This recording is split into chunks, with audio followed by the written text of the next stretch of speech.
Olá, pessoal dos quintos períodos da Faculdade de São Lourenço. Vamos dar início então a mais uma videolição.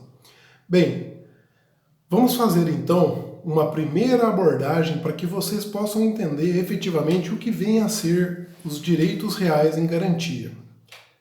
Pessoal, nos primeiros dias de aula eu comentei com vocês que o tema da divisão do estudo do direito civil que estaríamos abordando este semestre seria direito das coisas, tratado efetivamente por algumas pessoas, por alguns doutrinadores, por alguns acadêmicos, e durante muito tempo foi utilizada a expressão direitos reais de modo geral. Mas o direito das coisas ele é maior do que o direito, do que os direitos reais.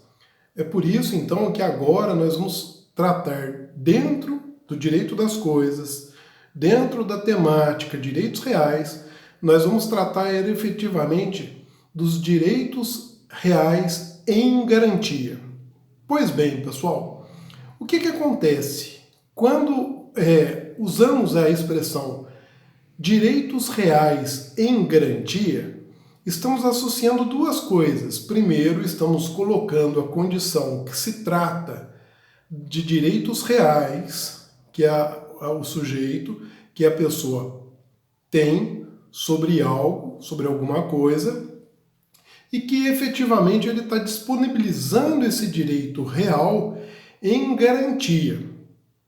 Para isso, então, precisamos voltar um pouquinho e entender melhor qual que é esta relação que nós vamos agora entender, de modo geral, o que vem a ser o direito patrimonial.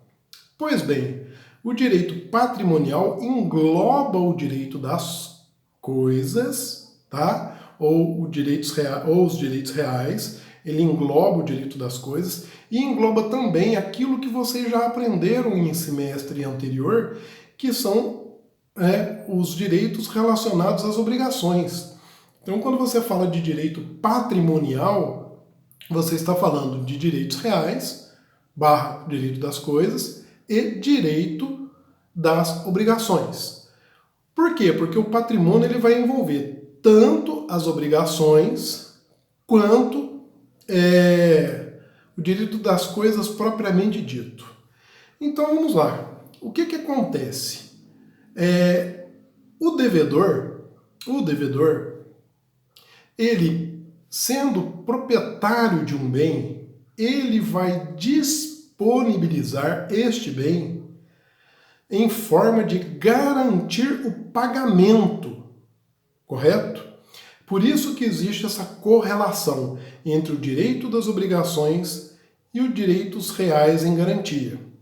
Então, até fiz uma pequena síntese e vou passá-la para vocês. O devedor da relação obrigacional é proprietário de um bem e permite como garantia de pagamento que o credor se vincule também ao bem, tendo poderes sobre este bem, caso o devedor, que no caso é devedor e proprietário, caia em inadimplência. Então, a partir deste momento, podemos compreender que a expressão direitos reais em garantia pressupõe uma relação com o direito das coisas, pressupõe uma relação com a posse, com a propriedade, certo? Essa pessoa cai numa condição de devedor e a partir do momento em que nessa relação ele passa numa condição de devedor, ele, por ser proprietário, possuidor de um bem, ele disponibiliza este bem como garantia ao credor. Isso significa que o credor vai se tornar dono deste bem? Não, significa que o credor já tem alguns poderes sobre este bem. Pode efetivamente consolidar esta condição que eu acabei de falar, do credor sair nessa relação de ter alguns poderes sobre este bem e efetivamente passar a condição de ser o proprietário deste bem? Sim, mas isso só vai ocorrer se o devedor deixar de efetivamente cumprir com a obrigação dele, deixar de adimplir. Somente nessa condição que o bem vai sair da mão dele devedor e vai passar para a mão do credor, porque ele foi dado como garantia.